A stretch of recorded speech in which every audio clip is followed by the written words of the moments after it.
Hello and welcome to the CDO Magazine interview series. My name is Eleanor Treharne-Jones and I'm the CEO of Kensu. And I'm delighted to be speaking today with Sreeram Potukuchi, the Director of Enterprise Data at Republic Services. Thank you, Sreeram. Thank you for having me. One of the consequences of the challenges with data quality has been a drive both from the industry towards data observability. Mm-hmm. It's often a much used term at the moment, but there's a lot of confusion as to perhaps what it means, and people understand different things by it. So how do you define data observability? Yeah, I think you rightly said it's one of the most one of those hyped up words right now. I think, in my view, I see observability as this command center view of this corporate enterprise information factory, if you will. As the information moves through systems and from collection to consumption, having that command center view. And the reason I call it command center is it's not passive. It's a command center, right? View of being able to see, being able to trace, being able to proactively at some point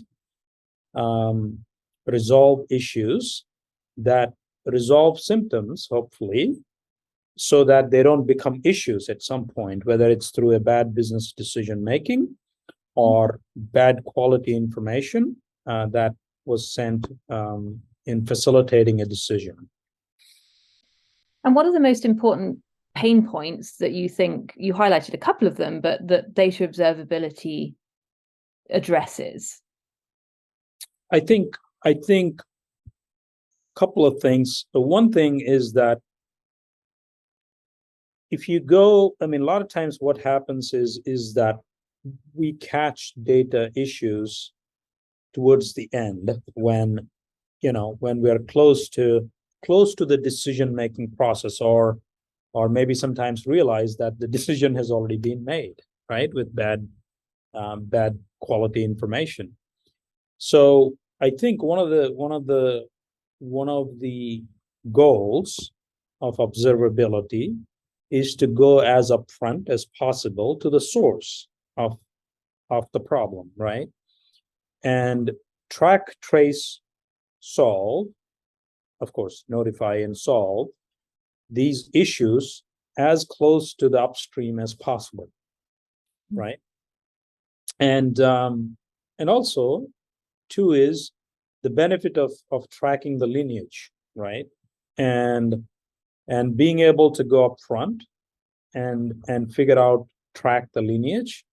So we're able to fix these issues, and not issues, but even hopefully symptoms before they become issues. And that's the whole entire goal. I think I could think of those two as the big benefits.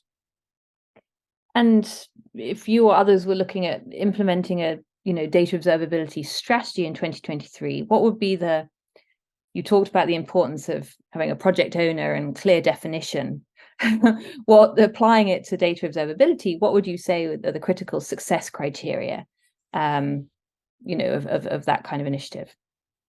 Yeah, so I think about like 3 steps, right? Mm-hmm. The first step is obviously tracing the lineage. Start with that, right?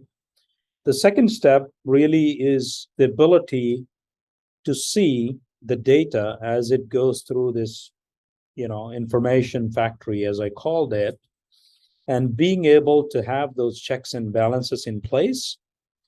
And also, I think I read somewhere, the circuit breakers, right? If something goes wrong. For us, the circuit breaker is probably, a little further out. What we want to be able to do is have these checks and balances in place and have a command center view across all the data pipelines and thousands of data pipelines to have this view of the system, not system, but the health of information as it's going through these systems, right?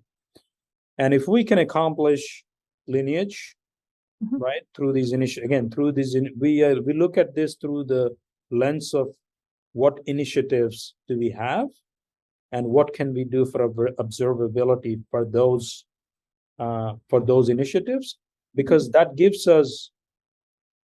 answers the value question right away, right? And that's why we are so focused on what components of observability can we bring to the initiatives we currently have and build that value over time, right?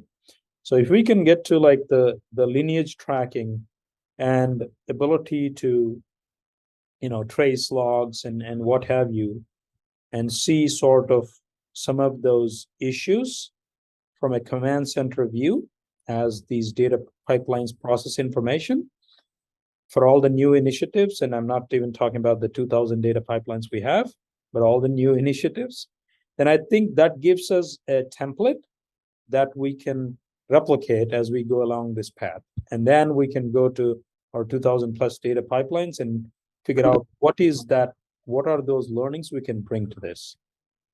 Fantastic. And I think I understand, but I want to clarify, who owns that? That's a good question. I think it's a partnership in the sense that I talked about product owners, right? Data product owners. And the technical aspects of the observability, we own that, right? The technical aspect, the systems, the process and all that. But we do get into, as we know, we do get into cases where it's a true business transaction conflict, right? And conflicts in business information. And in those cases, we rely on our product owners who are primarily from business areas, functional areas. And there is a designated person that works with us in partnership in resolving those conflicts in a true co-creation model that I've been talking about. Sreeram, thank you. It's been absolutely fascinating to kind of talk with you today, and I really appreciate the insights that you shared, and I know the audience watching will do as well. So thank you very much. I'd love to continue the conversation. It's been a great pleasure. Thank you so much. Please do visit cdomagazine.tech for additional interviews from CDO Magazine. Thank you. Thank you so much.